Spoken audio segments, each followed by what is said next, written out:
Mishka Gaguri. My name is Arif Halindi.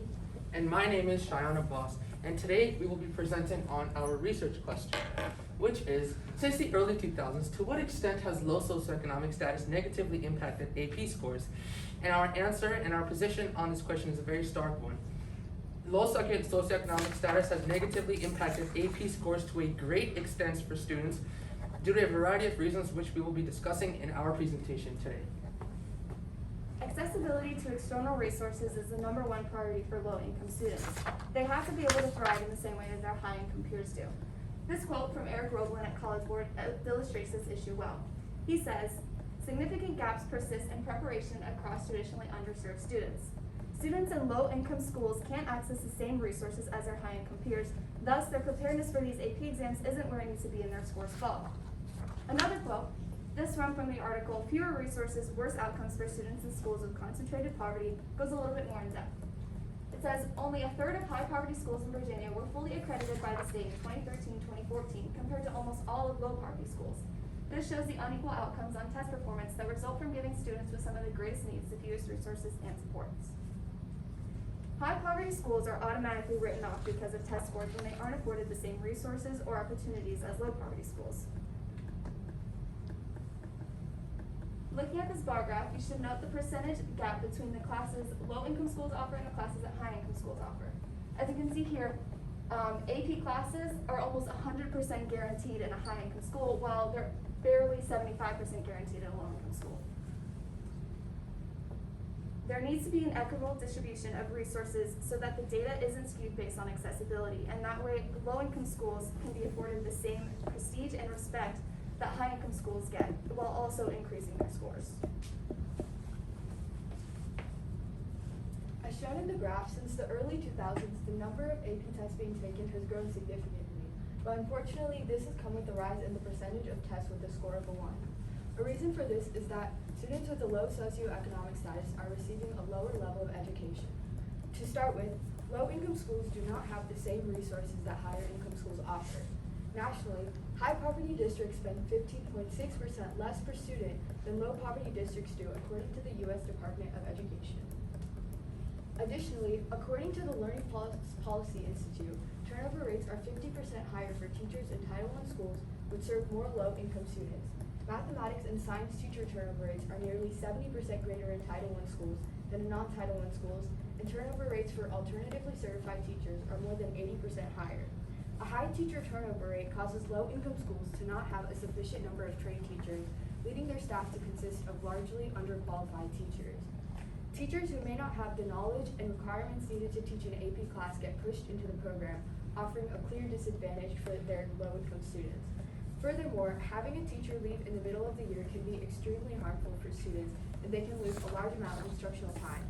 Due to the large amount of content needed to be taught for the AP exam, students cannot afford to lose valuable instruction time without it affecting their AP test score.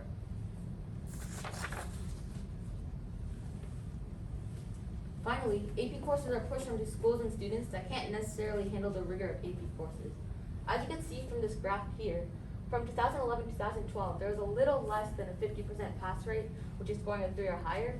But as we move on to 2012-2013 and 2013-2014, we can see that the number of AP exams offered has more than exponentially increased, but the pass rate actually decreased.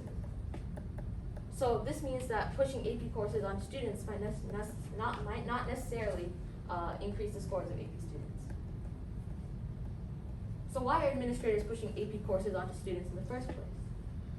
Well, number one, they think it would better prepare students for high school and the rest of their college career.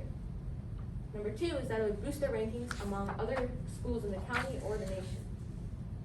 Number three is that schools make money for students passing the AP exam, which they say will later be invested into student resources. And it gives low-income students a chance of experiencing the advanced placement program. Now, what do students have to say to counter this? They say that individual academic level is not considered. The administrators are taking students as a whole and pushing AP courses onto them. Number two is that the time and materials are not available or affordable at the time to take the AP course. Number three is that the proper foundation is not provided to understand the material of the AP course. It's like having an elementary knowledge of mathematics and then going into AP Calculus. You're not gonna understand what the teacher's talking about, and you're gonna fall behind in the course. Number 4 is that high school records and college admissions are adversely affected, especially for those who did not want to even take the course in the first place.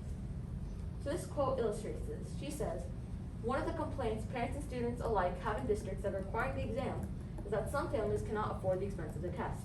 This means some students will not benefit from the advanced placement classroom because they can't afford the exam that is required for the course itself. Others are unhappy about the requirement to take an exam that may or may not offer much benefit to them." So these graphs also help illustrate this. As you can see from the white populations here, there's a greater percentage of population of the people scoring a 3 or higher on the AP exam and the people taking the exam compared to these minority and low-income populations. In this graph over here, we can see from A-rated schools to F-rated schools, the white population decreases, and from A-rated schools to F-rated schools, the non-white and low-income populations increase.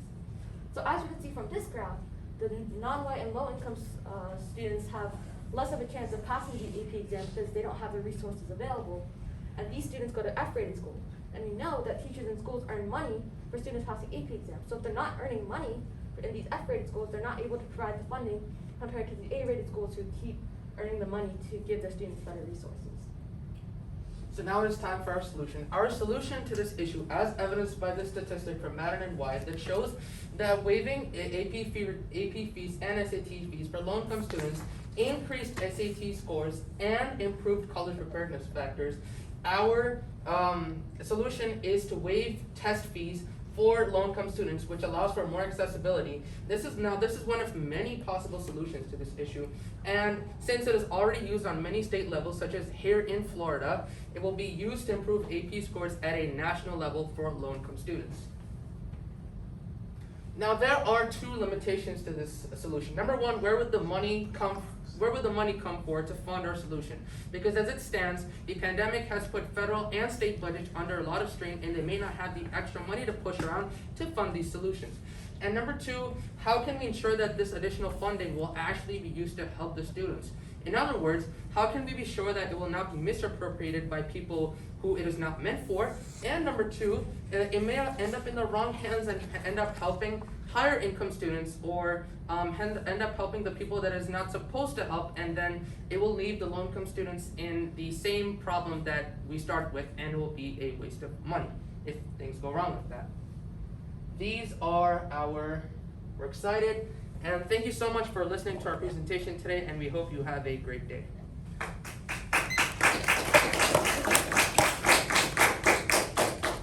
All right, if you guys would, and get together.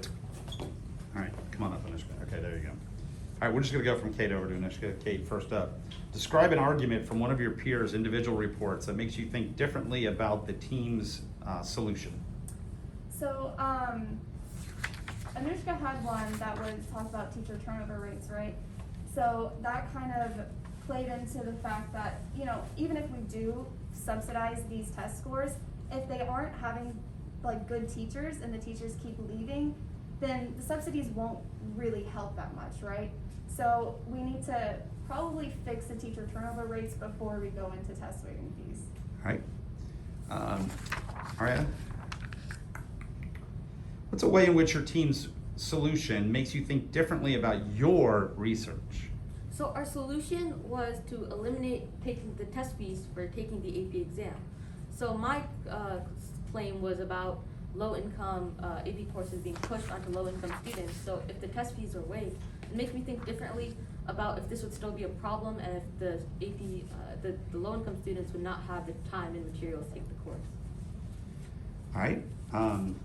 Cheyenne, what's an example of a compelling argument from one of theirs individual reports that you decided to not use in your presentation, and why? So one of the arguments actually from Aria that we ended up not using is that, so actually it was one of my perspectives that the group ended up not using, and that is the whole minority thing. My RR was mainly focused on minorities, and as you can see in the presentation, that is kind of the one that we ended up not using. So that was really the only compelling argument from all our perspectives that was not used in the presentation. All theirs were used. All right, and Anushka, reflecting on your colleagues' work, which one had the greatest impact on your overall understanding of the problem? For me, Arya's presentation or like claim had impacted me the most because me and Kate had a pretty similar perspective. So for him, it really expanded my view of our argument. And I think the way he structured his PowerPoint and like his slides, it really helped me understand his evidence and what he was trying to say.